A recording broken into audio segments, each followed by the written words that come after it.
Hey, it's Lee at MyProductiveMac here, continuing our little deep dive into DEVONthink by looking at duplicates and replicants. Now, they do sound like complex names, but it really isn't that hard. And if you're unsure what they are, then hopefully after this video, you're going to be clear. So I've got a research database in here, and in that database, I've created a group called My Research Cabinet. And because I really don't like organizing stuff into groups and folders, I tend to throw all of my stuff into a cabinet like this, and then rely on searches, tags, and smart folders to get to what I need when I need it. So there's a few different bits in here. I've got a bookmark to Screencast Online, where I also create videos. There's one here to the DEVONthink blog. I've got some manuals like the DEVONthink manual and the DEVONthink to go one. And down here, I've got a book that I bought from Take Control Books that is a bit like the ultimate written guide to DEVONthink. I certainly well recommend it. Now what I want to do is have all of my DEVONthink research materials stored in another group for ease of access. But I don't want to move them out of this cabinet because that's their home or their base. Well, that's where duplicates and replicants will come into play. I'm going to create a new group here. I'll call it Focus DEVONthink. And in my cabinet here, I'm going to select the DEVONthink manual. So I'll right click and come down here. And this is where I can duplicate it to another group. And what that does is it will create an exact copy of that file in that particular target group. Alternatively, I can replicate it to another location. And this will create an alias to this file from another location. So it's a little bit like indexing, which we covered in an earlier video. Let's do a duplicate of this one. Now I know it's duplicated because there is a new symbol here to the right of the name. And if I go across to the Focus DEVONthink group, I can see the duplicated file there. And there indeed is the duplicated icon as well. And just to confirm, the modified date and time, the file kind and size are all there. And I'll switch across and we can see it's all the same here as well because we created a duplicate. Now let's open this file here. And in fact, I'm going to open it in preview only because I find it a little bit easier to edit in there.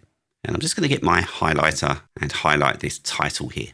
Press Command and S to save and commit that change and then close it. Now after a short while, the file is updated there. We can see that. And if I go over to the other instance of the file, of course, there isn't a highlight because we duplicated the file at a point in time. So this is its own unique instance. And if I was to delete it, then of course the other copy is still there in its updated form. I'm just going to duplicate this newer version of the document back into the focus group. Good stuff.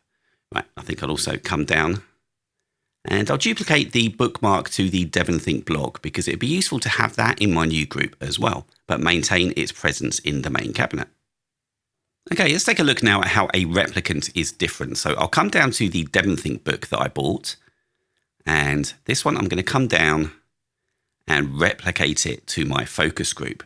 Now, why would I replicate rather than duplicate? Well, as I work my way through this book, I may well want to highlight certain passages of text and ensure that those highlights are reflected on the original file that's sitting in the research cabinet. I'm going to want them to be persistent. Now, I'm probably going to end up deleting this Focus DEVONthink group when I'm done, but I'm going to want the changes in my book to remain. So let's open the book here in preview. I'll just change my highlight color there. And here in the table of contents, I'll just highlight these particular areas that I want to focus on first. There we are. Okay, let's save and close. And if I just navigate my way back up to the page that we highlighted, there are the changes there. I'll switch across to the research cabinet group and the changes are there as well because they are one and the same file. Okay, the final demo for this to cover replicants. And as I study, I'm going to want to create some notes as well. So I'll come to my Focus DEVONthink group. I'll right click here to create a new rich text note and just give it a name. I'll call it my DEVONthink study notes there. And I'll put in some text. And there we are. Duplicates create a standalone copy of the file in a location, whereas replicants create an alias to the same file.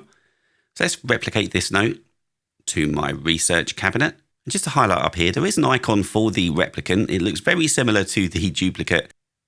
Now, if I come down, just pop some text into the note here. Then I'll switch across to the other group and the changes there because it's the same file. I hope that makes the difference between duplicates and replicants a little bit clearer. Now, thanks for watching, and if you like and subscribe, and I'll keep doing some more. So stay safe and see you soon.